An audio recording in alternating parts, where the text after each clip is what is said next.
எல்லோரும் இன்புற்றிருப்பதை தவிர வேறொன்றுமறியேன் பராபரமே. தனம் தரும், கல்வி தரும், ஒரு நாளும் தளர்வறியா மனம் தரும், தெய்வ வடிவம் தரும், நெஞ்சில் வஞ்சமில்லா இனம் தரும், நல்லனவெல்லாம் தரும், அன்பரென்பவர்க்கே கணம் தரும், பூங்குழலால் அபிராமி கடைக்கண்களே. அபிராமியுடைய கடைக்கண் பார்வையினால் உங்கள் அனைவரையும் சந்திப்பதிலே பெருமகிழ்ச்சி. வாழ்த்துக்கள், நல்லதே நடக்கும். ப்ளே தமிழ் நேயர்களே, இன்றைக்கி நாம் பார்க்கக்கூடிய ஒரு செய்தி ரொம்ப முக்கியமான செய்தி. நம்ம லைஃப்பில் நிறைய பேருக்கு சக்ஸஸ் அப்படிங்கிறது ரொம்ப கம்மியாக இருக்கும். நான் எனக்கு ஒரு வெற்றி பெற முடியலை, தெய்வம் எங்கள் வீட்டில் இருக்கா இல்லையா, தெய்வத்தோட துணை எனக்கு இருக்கா இல்லையா அப்படின்னு நிறைய பேருக்கு கேள்வி மேலே கேள்வி இருக்கும். சார், நான் நிறைய பூஜை பண்ணுறேன், நிறைய விரதம்லாம் இருக்கிறேன், எல்லா கோயிலுக்கும் போயிட்டு வரேன், கோவிலுக்கு கியூவில் நின்று சாமி கும்பிட்றேன், நிறைய அபிஷேகத்துக்கு கொடுக்குறேன், ஆனால் குடும்பத்தில் நிம்மதிங்கிறது வரல. என் பிள்ளைங்க என் பேச்சை கேட்க மாட்டேங்கிறாங்க, குடும்பத்தில் வருமானம் வரமாட்டேங்குது, எதிர்பார்க்குற நல்ல முன்னேற்றம் கிடைக்க மாட்டேங்குது, நாங்கள் என்ன செய்கிறது? இந்த நான் போகாத கோயில் இல்லைங்க. இப்படி நிறைய பேருக்குடைய எண்ணம் இருக்கும். இதுக்கு என்ன காரணம்? முதல் காரணம், நம்ம செய்கிற விஷயங்கள் கடவுள்கிட்ட போய் சேர்றதுக்கு முதல்ல நம்ம என்ன பண்ணணும் அப்படின்னு கேட்டால், நம்ம உண்மையாக நம்ம கடவுளை நம்பணும். சும்மா அவங்க சொன்னாங்க இவங்க சொன்னாங்க அப்படின்னு மாறி மாறி நம்பிக்கிட்டு இருக்கக்கூடாது, கடவுளை மாற்றிக்கிட்டு இருக்கக்கூடாது. நம்ம கடவுளும் நம்பணும்னா தெய்வ சக்தி நம்மளை அழைச்சின்னு போகும். நம்ம பிறக்கும் பொழுது பிரம்மன் நமக்கு என்ன பண்ணுறான்? ஒரு எழுத்து எழுதி அனுப்புகிறான். என்ன எழுதுகிறான்? நீ இந்த நாளில் இந்த இடத்துல பிறப்ப, இந்த நாளில் இந்த இடத்துல இறப்ப. பிறப்பு இறப்பை முடிவு பண்ணிவிட்டு கையில் என்ன பண்ணுறான்? பேப்பரு பேனாவை கையில் கொடுத்து அனுப்பிடுறான். நீனே முடிவு பண்ணிக்க, நீ பிறந்ததுலேருந்து இறக்குற வரைக்கும் நீ என்னென்னலாம் பண்ணலாம் நீ முடிவு பண்ணிக்க, உனக்கு சாய்ஸ் நான் தரேன் அப்படிங்கிறான். அப்போ அந்த சாய்ஸை ஆண்டவன் நமக்கு கொடுத்துட்றான். அப்போ நாம் நினைக்கிற நல்லதை வச்சு நமக்கு நல்லது நடக்கும். நல்லது நம்ம என்ன திங்க் பண்ணுறோமோ நடக்கும். நம்ம கெட்டு போகிறோம்னாலும் நம்ம அனுமதி இல்லாமல் கெட்டு போகிறோமா? நம்ம நல்லா இருக்கிறோம்னா நம்ம அனுமதி இல்லாமல் நல்லா இருக்கிறோமா? இல்லைங்களா? நம்மளோட எண்ணம் அதான் நம்மளை அடுத்த கட்டத்துக்கு கொண்டு போகும். அதில் மாற்று கருத்தே கிடையாது. அப்போ நம்மளுடைய எண்ணம் தான் நம்மளை நெக்ஸ்ட் லைஃபுக்கு கொண்டு போகிறது. அப்போ அந்த எண்ணம் சரியாக இருக்கணும். நம்ம நினைக்கிற விஷயம் அப்போ தான் கண்டிப்பாக கை கொடுக்கும். அந்த எண்ணம் நல்லா இருக்கணும்னா குல தெய்வம், இஷ்ட தெய்வம், காவல் தெய்வம் நமக்கு அனுகிரகம் பண்ணணும். இந்த காவல் தெய்வத்தோட அனுகிரகம் இருந்ததுன்னா உங்கள் வாழ்க்கை நல்லா இருக்கும். அதுக்கு முதல்ல குலதெய்வ வழிபாடு எல்லாரும் பண்ணணும். குலதெய்வ வழிபாடு, குலதெய்வத்தை கும்பிடாமல் எந்த காரியமும் செய்யாதீங்க. அந்த குலதெய்வத்தை கும்பிட்றதும் அதுக்கு அடுத்தது, குலதெய்வம் தெரியலன்னா என்ன பண்ணலாம்? கேள்வி வருதில்ல. குலதெய்வம் தெரியாதவங்க கவலைப்படாதீங்க. உங்கள் வீட்டில் ஒரு ரொம்ப சிம்பிளாக சொல்கிறேன், அத்தி மரம்னு சொல்லுவாங்க. நம்ம இப்போ கூட பார்த்துருப்போம், அத்தி வரதர் சொல்கிறோம் இல்லையா? அதுமாரி அத்தி மரம். ஒரு அத்தி மரத்தில் இந்த காலண்டர்லாம் இருக்குது பாருங்க. இந்த காலண்டர் சைஸு, வீட்டில் காலண்டர் மாட்டியிருப்பீங்க, சின்ன காலண்டர் மாட்டியிருப்பீங்க.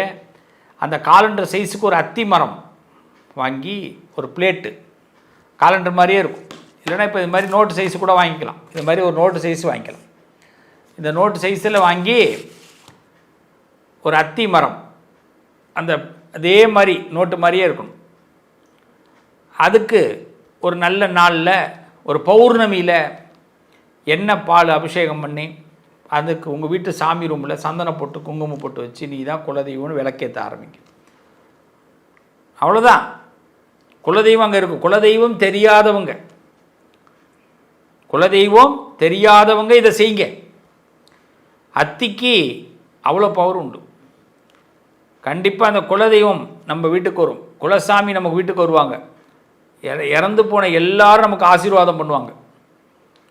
நம்ம முன்னோர்கள் எல்லாம் அங்கே தான். நம்ம ஒருத்தவங்க இறந்து போனால் குலதெய்வத்திட்ட போய் சேர்றோம். ஏன் குலதெய்வம் கும்பிட்றாங்க?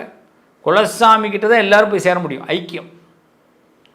அப்போ குலசாமி அனுகிரகம் இருந்ததுன்னா, அருள் இருந்ததுன்னா நமக்கு எல்லாரோட ஆசீர்வாதமும் கிடைக்கும். சரி, அவங்கள வழிபாடு பண்ணுறோம். அதுக்கடுத்து காவல் தெய்வம் யார்? வாங்க, ஒவ்வொரு ராசிக்கு காவல் தெய்வம் யாருன்னு பார்ப்போம். அதுக்குள்ள பரிகாரத்தையும் சொல்கிறேன், மிஸ் பண்ணாமல் பாருங்கள். கும்பராசிக்காரர்கள், கும்பராசிக்காரர்களுக்கு காவல் தெய்வம் யார்? கும்பராசிக்காரர்கள் என்றைக்குமே தனி ஆள். கும்பத்தை காக்கக்கூடியவன் தனி ஆளாக தான் இருப்பான். 2 சாமி கும்பிடணும் கும்பராசிக்காரவங்க. உங்களுக்கு காவல் தெய்வம் 2 சாமி, குலசாமி வேற, அது இல்லாமல் 2 சாமியை கும்பிடணும். முதல் சாமி முனீஸ்வரன். இந்த முனீஸ்வரன் தான் உங்களுக்கு காவல் தெய்வம். முனி ஈஸ்வரன், அவர் தான் காவல் தெய்வம். இந்த முனீஸ்வரனை நீங்கள் கும்பிடுங்க. அந்த முனீஸ்வரன் உங்கள் வாழ்க்கையில் மிகப்பெரிய யோகத்தை ஏற்படுத்துவார். அதுவும் முனீஸ்வரனை ஞாயிற்றுக்கிழமை, சனி ஞாயிறு இதில் பிடிச்சிங்க, காலை வேளையில் போய் சாமி கும்பிடுங்க. வெள்ளனை போய் சாமி கும்பிடுங்க. யாரும் ஊர் உறங்கும், சூரியன் கண் விழிப்பான், அப்போ போய் முனீஸ்வரனை கும்பிடுங்க. நல்ல விளக்கேற்றி சாமி கும்பிட்டு நல்லெண்ணெயில் அபிஷேகம் பண்ணுங்க. முனீஸ்வரனுக்கு அபிஷேகத்தை பண்ணி முனீஸ்வரனுக்கு ஒரு பட்டையில் போடுங்க காலை நேரத்தில். அப்படி முடியலன்னா உச்சி வெயிலில் போடணும். இந்த 2 நேரத்தை தாண்டி வேறு எந்த நேரம் போட முடியாது. ஒன்று காலை வேலை நல்லது, நான் சொல்கிறது சாந்தமாக பூஜை பண்ணிட்டு வரலாம். படையல் போடுறதுனா வேறு முக்கியமான படையல், அந்த கோயிலில் என்னென்னு தெரிஞ்சுக்கிட்டு அந்த படையலை போடுங்க. அது உச்சி வெயிலில் போடணும். அப்போ நான் 12 மணி பேர் கிடையாது, உச்சி வெயில். பசி எடுக்கணும், அதுதான், வேறு ஒன்றும் இல்லை. 1 மணிக்கு போடணும். 1 மணி அந்த நேரத்தில் நீங்கள் முனீஸ்வரனுக்கு படையல் போடுங்க. அவர் தான் உங்களுக்கு காவல் தெய்வம். உங்கள் வீட்டில் என்ன தடை இருந்தாலும் விலகும், உங்களுக்கு என்ன தடை இருந்தாலும் விலகும். உங்களுக்கு என்ன துவம்சம், யார் உங்களுக்கு கஷ்டத்தை கொடுத்தனாலும் ஓடிப்பிடுவான். நீங்கள் எங்கே சிக்கி இருந்தாலும் நீங்கள் விலகி வந்துடுவீங்க. உங்களுக்கு பிடிச்சிருக்கிற காற்று கருப்பு எல்லாம் விலகிடும். முனீஸ்வரனை கும்பிடுங்க. முதல் சாமி முனீஸ்வரன் தான்.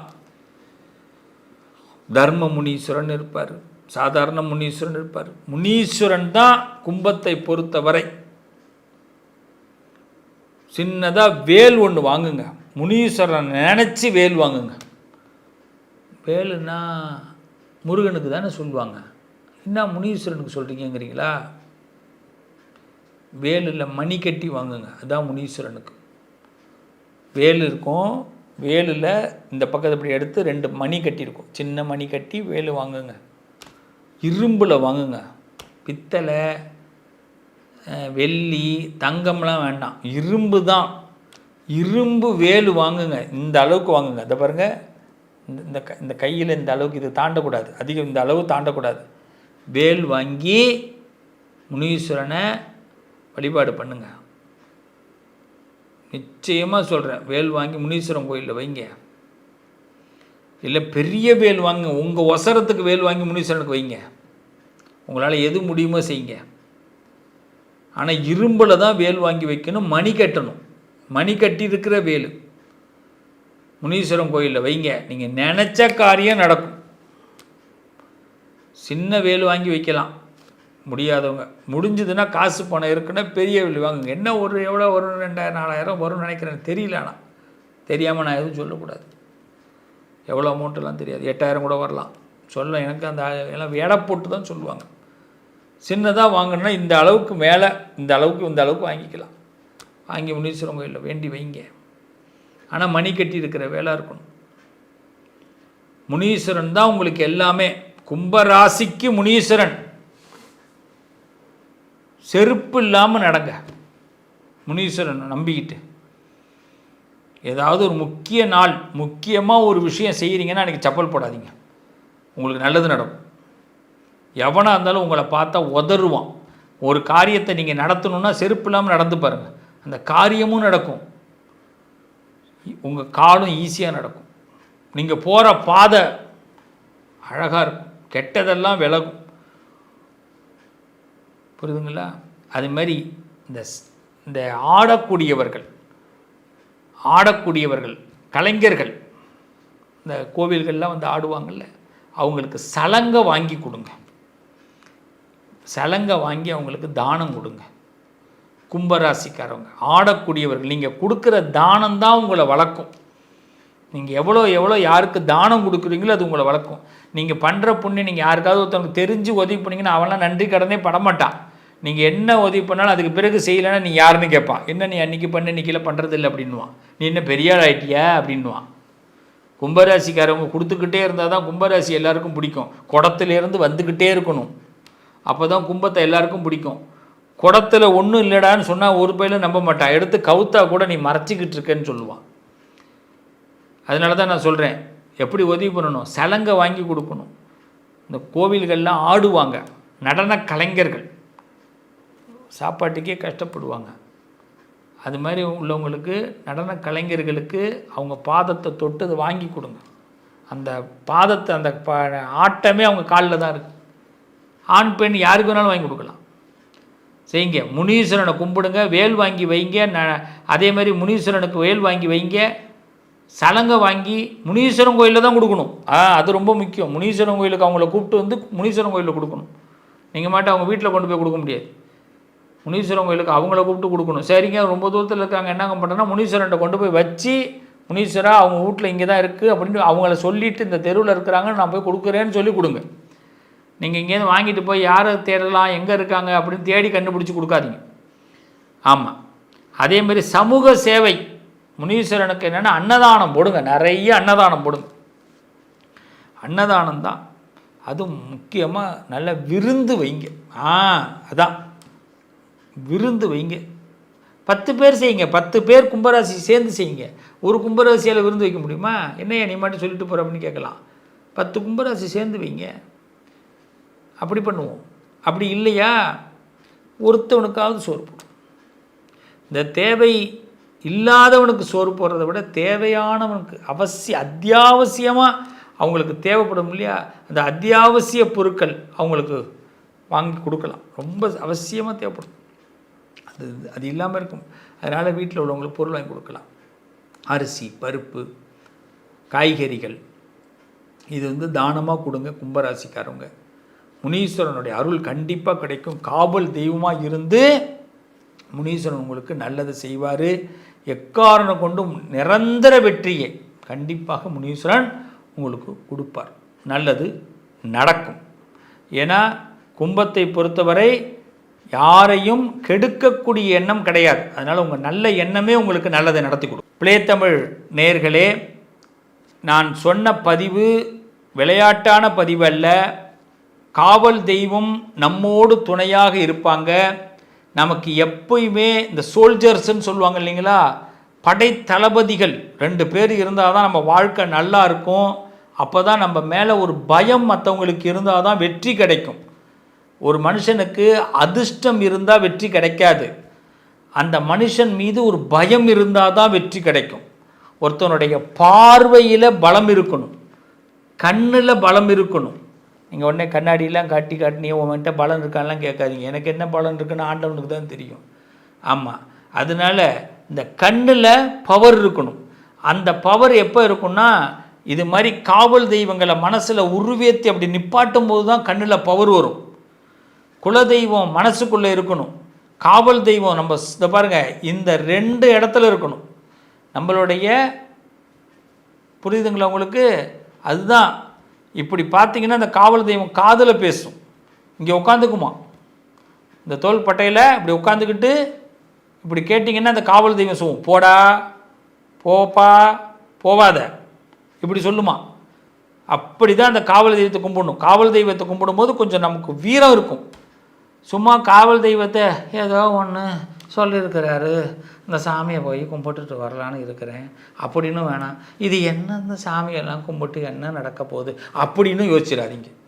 நீங்கள் வேணால் பாருங்கள், இந்த பதிவு பார்க்குறவங்களுக்கு ராத்திரி ஒரு 11 நாளுக்குள்ளே இந்த நான் சொன்ன சாமி உங்கள் கண்ணில் காதில் உங்களுடைய நினைவுகளில் வராங்களா இல்லையான்னு பாருங்கள். ராத்திரில் யாரோ ஒருத்தவங்க ரூபத்தில் இந்த சாமி உங்கள்கிட்ட பேசுவாங்க.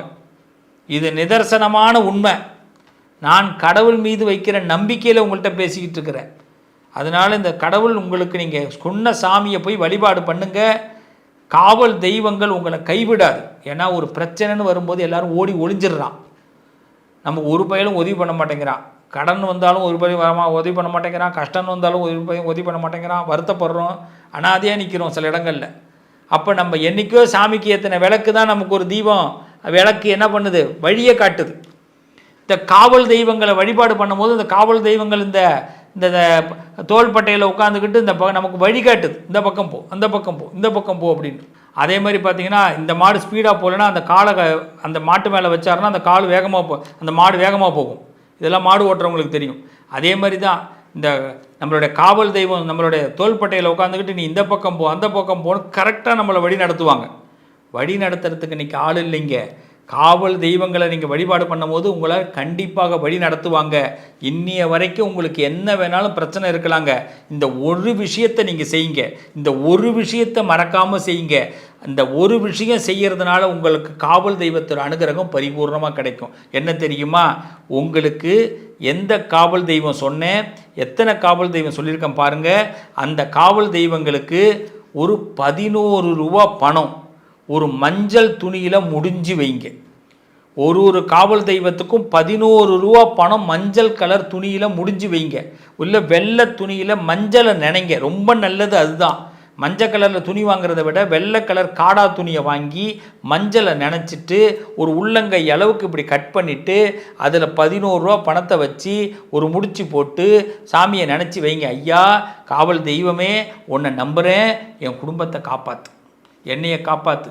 நான் ஒரு பிரச்சனையில் நிற்கிறேன். நீ எந்த பிரச்சனை வேணாலும் நினச்சிக்க தங்கம், அந்த பிரச்சனை உனக்கு நிறைவேறும் தங்கம். நீ ஒரு மனுஷனா ஆளா இந்த உலகத்தில் எல்லாரும் மதிக்கக்கூடிய மனுஷனா உங்களுக்கு இருக்கிற பிரச்சனையெல்லாம் விலகி நல்லா இருப்பீங்க பிள்ளைங்களா. ஒரு 11 ரூபாயை முடிஞ்சு வைங்க. ஆமாம், இந்த பதிவு பார்க்குற பிள்ளைங்க கடைசியாக பார்த்தீங்களான்னு எனக்கு தெரியாது. பார்த்தீங்கன்னா நான் 11 ரூபாயை முடிஞ்சு என் காவல் தெய்வத்துக்கு வைக்கிறேன்னு கமெண்ட்டில் போடுங்க கண்ணுங்களா. ஏன் அப்படின்னா 10 பேருக்கு அது தெரியும் போது எல்லாரும் உன்னை பார்ப்பாங்க. அந்த காவல் தெய்வம் நிச்சயமாக உனக்கு அனுகிரகம் பண்ணு கண்ணு. நான் உனக்காக பிரார்த்தனை பண்ணுறேன் கண்ணு. நல்லா இருப்பீங்க, நல்லது நடக்கும், காவல் சாமி உங்களை கைவிடாது கண்ணு. நமக்கு மனுஷன் துணையை விட சாமி துணை தான் கண்ணு நம்மளை நல்லது பண்ணும். வாழ்த்துக்கள். மீண்டும் உங்களை அடுத்த பதிவில் சந்திக்கிறேன். நல்லது நடக்கும்.